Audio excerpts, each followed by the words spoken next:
Shalom ibu-ibu yang terkasih, apa kabar? Senang sekali pada sore hari ini kita boleh bertemu kembali. Ya sekalipun karena kondisi COVID-19 ini membuat kita nggak bisa bersama-sama, tapi kita bersyukur karena kecanggihan teknologi kita boleh bertegur sapa. Ya walaupun lewat video pada sore hari ini, tapi saya rindu sekali dalam renungan yang akan saya bawakan boleh memberkati kita semua. Untuk itu sebelum kita mendengarkan firman Tuhan, mari kita bersatu di dalam doa. Kita berdoa. Tuhan, kami mengucap syukur buat sore hari ini ketika kami boleh menyembah Engkau dan memuliakan Engkau. Biarlah setiap pujian yang kami nyanyikan boleh menyenangkan hati Tuhan. Dan tiba saatnya bagi kami pada saat hari ini untuk boleh mendengarkan kebenaran firman-Mu. Kiranya Tuhan boleh memberkati setiap kami yang akan mendengarkan firman Tuhan. Terpuji dan termulia Engkau Tuhan, berkati kami di saat kami mendengarkan firman-Mu. Dalam nama Yesus kami berdoa. Amin. Ya ibu-ibu yang dikasih oleh Tuhan kita Yesus Kristus, tema renungan kita pada sore hari ini, menang atas kekhawatiran. Ibu-ibu, kalau kita nonton sebuah pertandingan atau ketika kita sedang ikut berlomba, entah itu balap karung, entah itu lomba makan kerupuk, entah itu lomba apapun yang kita lakukan, pasti setiap orang ketika mereka sedang bertanding dan mengakhirinya, mereka ingin menjadi seorang pemenang. Amin. Saya percaya kita kalau ikut bertanding pasti kita pengen menang. Gak ada orang yang bertanding pengen kalah. Hari ini tema renungan kita cukup unik bagi saya. Kita harus menang dalam menghadapi kekhawatiran. Menang atas kekhawatiran. Saudara, kalau bicara soal kekhawatiran, saya percaya setiap kita tanpa terkecuali pasti pernah mengalami rasa khawatir. Untuk itu Filipi 4 ayat yang ke-6. Mari kita buka Alkitab kita, Filipi pasal 4 ayat yang ke-6 sebagai dasar firman Tuhan yang mau kita renungkan pada sore hari ini. Firman Tuhan berkata begini, janganlah hendaknya kamu khawatir tentang apapun juga, tetapi nyatakanlah dalam segala hal keinginanmu kepada Allah dalam doa dan permohonan dengan ucapan syukur. Jangan hendaknya kamu khawatir tentang apapun juga. Saudara, kalau ngomongin soal hidup, banyak orang menjadi penakut, banyak orang merasa khawatir dalam hidupnya ketika mereka menghadapi yang namanya persoalan hidup. Kalau kita buka Alkitab kita Matius 5, sangat jelas di situ berbicara tentang hal kekhawatiran. Yesus pernah katakan, jangan kamu khawatir tentang apapun juga. Garis bawahi tentang apapun juga. Bisa itu soal kehidupan keluarga kita, bisa saja itu soal masalah rumah tangga kita, bisa itu soal pekerjaan kita dan lain sebagainya. Yesus dengan jelas katakan, jangan kamu khawatir tentang apapun juga. Bahkan lebih spesifik lagi dikatakan, jangan kamu khawatir tentang apa yang akan kamu makan. Jangan khawatir tentang apapun yang akan kamu pakai. Ini saya garis bawahi sebagai artian bahwa tentang kebutuhan yang terjadi dalam kehidupan kita. Soalnya dikasih oleh Tuhan kita Yesus Kristus, bahkan Yesus mengatakan tidak ada seorang pun di dunia ini karena kekhawatirannya dapat menambah sehasta pada jalan hidupnya. Saudara, dengan sangat jelas Yesus mau katakan begini, kekhawatiran itu tidak bermanfaat dalam hidup kita.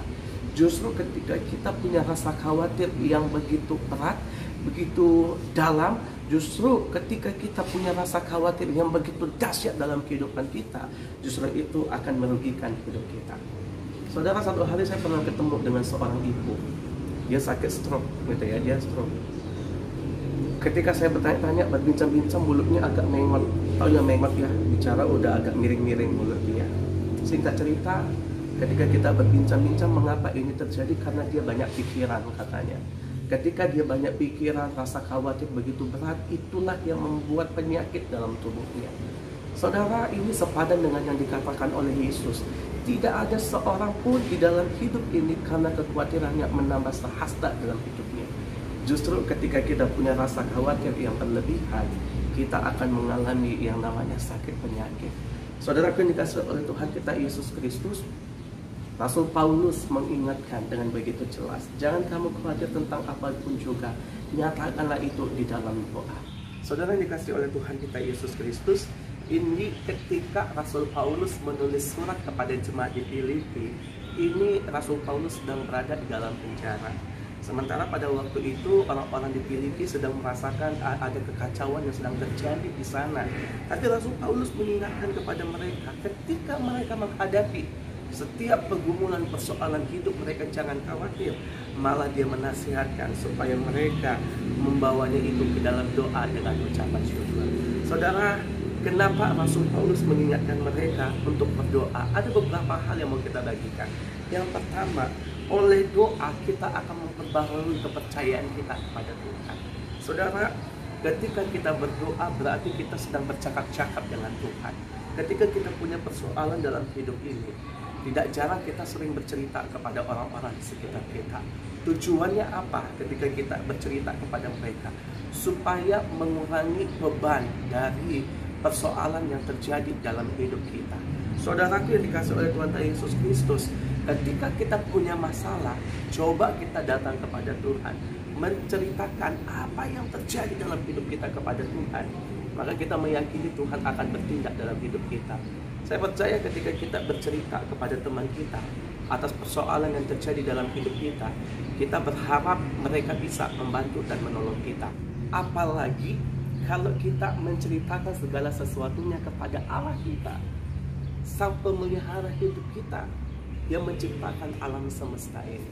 Saudara dikasih oleh Tuhan kita Yesus Kristus, ketika kita berdoa, menceritakan segala keluh kesah kita kepada Allah kita, kepada Bapa kita, saya percaya Allah tidak akan menutup telinganya atas persoalan yang terjadi dalam hidup kita. Yang kedua, kita harus berdoa dan menyatakan pergumulan kita kepada Allah. Karena ketika kita berdoa kepada Allah, kita akan merasakan ada damai sejahtera yang terjadi di dalam kehidupan kita. Ada damai sejahtera yang akan mengawal hati dan pikiran kita, yang akan memberikan keteduhan, kedamaian dalam kehidupan kita. Yang ketiga, ibu-ibu yang dikasih oleh Tuhan kita Yesus Kristus, mengapa kita harus berdoa? Ketika kita berdoa kepada Allah, berarti kita menyadari keterbatasan kita. Kita menyadari ketidakmampuan kita, kelemahan kita, sehingga Allah lah yang akan menguatkan kita. Allah lah yang akan bertindak dalam hidup kita. Kita berserah penuh kepada Allah, meyakini bahwa Allah lah yang sanggup untuk menolong kita. Saudara yang dikasih oleh Tuhan kita Yesus Kristus, kita ini manusia yang terbatas. Kita nggak punya kemampuan apa-apa. Ketika kita bekerja ada rasa lelah yang terjadi dalam hidup kita. Tapi Allah mengambil waktu yang begitu dahsyat dalam kehidupan kita. 24 jam mata Allah selalu memperhatikan hidup kita. Dan tidak pernah sedetik pun Allah meninggalkan hidup kita. Pertanyaannya, siapa yang lebih sering meninggalkan Allah? Kita atau Allah yang meninggalkan kita? Saudaraku yang dikasih oleh Tuhan kita Yesus Kristus, saya mau katakan begini. Kekhawatiran yang engkau alami saat hari ini, saya percaya Tuhan pasti tahu apa yang terjadi dalam hidup kita. Tapi mari kita menyerahkan hidup kita kepada Allah, dan kita mengizinkan Allah untuk bertindak di dalam kehidupan kita. Jangan pernah khawatir tentang apapun juga. Saya mau katakan begini, khawatir itu manusiawi. Khawatir itu pasti terjadi dalam kehidupan kita. Tapi pertanyaannya, ketika rasa khawatir itu mengalahkan keyakinan kita akan kuasa Allah, disinilah yang akan menjadi masalahnya. Saudara, sebagai penutup firman Tuhan yang mau saya bawa hari ini, saya teringat cerita ketika murid-murid Yesus, mereka sedang berlayar waktu itu, danau mengamuk, mereka ketakutan, gitu ya. Kenapa mereka ketakutan? Ada kekhawatiran kalau yang terjadi pada saat itu mereka mati. Mereka takut mati pada saat hari itu. Saya nggak tahu kenapa orang takut mati. Salah satu alasannya kenapa orang takut mati, karena dia tahu dia banyak dosa, sehingga ketika dia mati dia nggak yakin dia masuk surga. Saya nggak tahu apakah para murid waktu itu banyak dosa seperti kita, atau ada hal-hal lain yang ingin mereka capai sebelum mereka mati. Saya nggak tahu. Tapi pertanyaannya, ketika mereka ketakutan, ketika mereka kekhawatiran, Yesus marah kepada mereka. Kenapa mereka marah? Karena ketika mereka merasa takut pada waktu itu, gitu ya, mereka menjadi orang yang kurang percaya.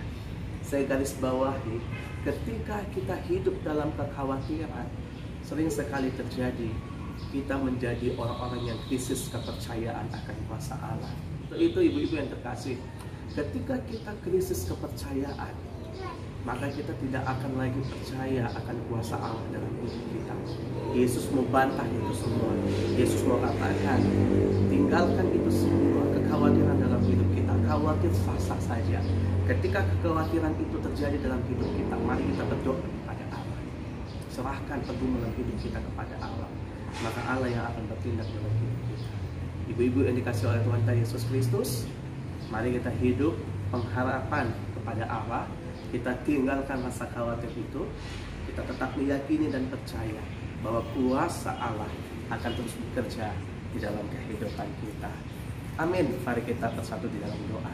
Tuhan, terima kasih untuk firman-Mu yang boleh kami baca dan kami dengar. Bahwa firman-Mu ini boleh menjadi kekuatan di dalam kehidupan kami. Ajar kami untuk tetap setia. Ajar kami untuk tidak hidup di dalam kekhawatiran. Tapi kami yakin dan percaya bahwa Allah selalu beserta dengan kami. Ini doa kami Bapa, di dalam nama Tuhan Yesus kami berdoa dan mengucap syukur. Amin.